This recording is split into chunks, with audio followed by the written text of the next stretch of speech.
اعوذ باللہ من الشیطان اللعین الرجیم بسم اللہ الرحمن الرحیم السلام علیکم یا علی مدد۔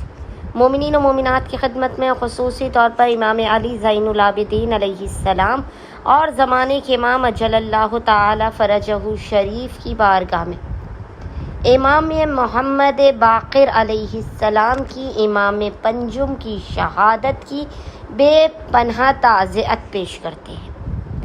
آج مومنین و مومنات کی خدمت میں امام محمد باقر علیہ السلام کا ایسا جلالی اسم اعظم عمل و وظیفہ خود امام معصوم امام محمد باقر علیہ السلام کا تعلیم کردہ لے کر آئے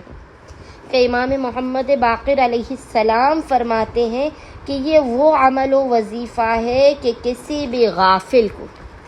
کسی بھی ایسے شخص کو جو نااہل ہو، جو اس وظیفے و عمل کی قدر و منزلت کو نہ جانتا ہو، اسے اس کی تعلیم ہرگز نہ کرنا۔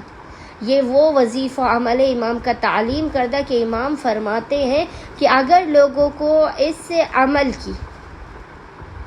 فضیلت کے بارے میں، اس کی طاقت اور اس کے مرتبے کے بارے میں معلوم ہو جائے تو لوگ اس عمل و وظیفے کے حصول کے لیے، اسے حاصل کرنے کے لیے تلواریں اٹھا لیں۔ یہ اتنا مجرب ترین امام محمد باقر علیہ السلام کا تعلیم کردہ عمل و وظیفہ ہے کہ مومنین جب اس وظیفے عمل کو کریں گے، بھائی جس عمل کے لیے امام خود کہہ رہے ہیں کہ ایسا عمل ہے کہ اگر اس وظیفے عمل کے فضائل آپ پر آیا ہو جائے تو آپ تلواریں اٹھا لیں اس کے حاصل کرنے کے لیے ایک دوسرے پر، اور کسی بھی نااہل کو اس کی تعلیم نہ کریں۔ آپ سوچئے کہ اس وظیفے عمل کی طاقت کیا ہوگی۔ فوراً کے فوراً اس وظیفے عمل سے حاجتیں عطا کی جاتی ہیں، بلائیں مشکلوں اور مصیبتیں دور کی جاتی ہیں، رزق کھول دیا جاتا ہے، گھر میں برکات نازل ہوتی ہیں۔ امام محمد باقر علیہ السلام کی شہادت کے ایام میں خصوصی طور پر 3 دنوں تک 5، 6 اور 7 ذی الحج، ان 3 ایام میں مومنین خصوصی طور پر اس وظیفے عمل کو کیجیے۔ اس کے علاوہ آپ جب پریشان حال ہو، جب مصیبت زدہ ہوا، آپ کسی بھی دن اس وظیفے عمل کو اپنی حاجات کی قبولیت اور مسائل کے خاتمے کے لیے کر سکتے ہیں۔ عمل بے انتہا آسان ہے، بس مومنین نے کرنا یہ ہے کہ آپ نے خصوصی طور پر 5، 6 اور 7 ذی الحج فجر کی نماز سے چند لمحات قبل، یعنی عمومی طور پہ جن اوقات میں لوگ سحری کرتے ہیں رمضان کریم میں، یعنی اگر ابھی مثال کے طور پہ فجر صبح 4 بجے ہو رہی ہے تو آپ نے اس عمل و وظیفے کو 3:30 یا 3 بجے کر لینا ہے۔ بے انتہا یہ آسان ترین عمل و وظیفہ ہے، بس آپ نے باوضو ہونا اور قبلہ رخ بیٹھ کر امام کی تعلیم کردہ دعائے البہا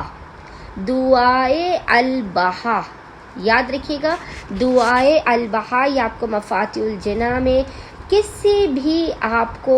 ایسی کتاب میں جہاں پر دعائیں اور زیارتیں امام معصوم کی تعلیم کردہ ہوتی ہیں، ان کسی بھی کتابوں میں آپ کو مل جائے گی، اور اسپیشلی آپ کو یہ مفاتیح الجناح میں لازمی مل جائے گی۔ دعائے البہا کی مومنین نے تلاوت کرنی ہے۔ اگر آپ کسی وجہ سے وقت سحر اس کی تلاوت نہیں کر سکتے تو آپ جب بھی چاہیں اس کی تلاوت کر لیجئے، لیکن اس کا افضل ترین جو اس عمل کا وقت ہے وہ یہی ہے کہ وقت سحر یعنی نماز فجر سے چند لمحات قبل آپ دعائے البہا کی تلاوت کیجئے، اور خداوند متعال کی بارگاہ میں بعد تلاوت اپنی حاجات کو طلب کیجئے، مسائل کے خاتمے، پریشانیوں سے نجات اور بخت و مقدر کے ستارے کے روشن ہونے کی دعا کیجئے۔ انشاءاللہ تعالی خداوند متعال امام محمد باقر علیہ السلام کے صدقے میں آپ تمام مومنین و مومنات کی خالی جھولیوں کو بھر کے آپ کو لازماً اپنے خزانوں سے نواز دے گا۔ اللہم صلی علی محمد و آل محمد وعجل فراجہم۔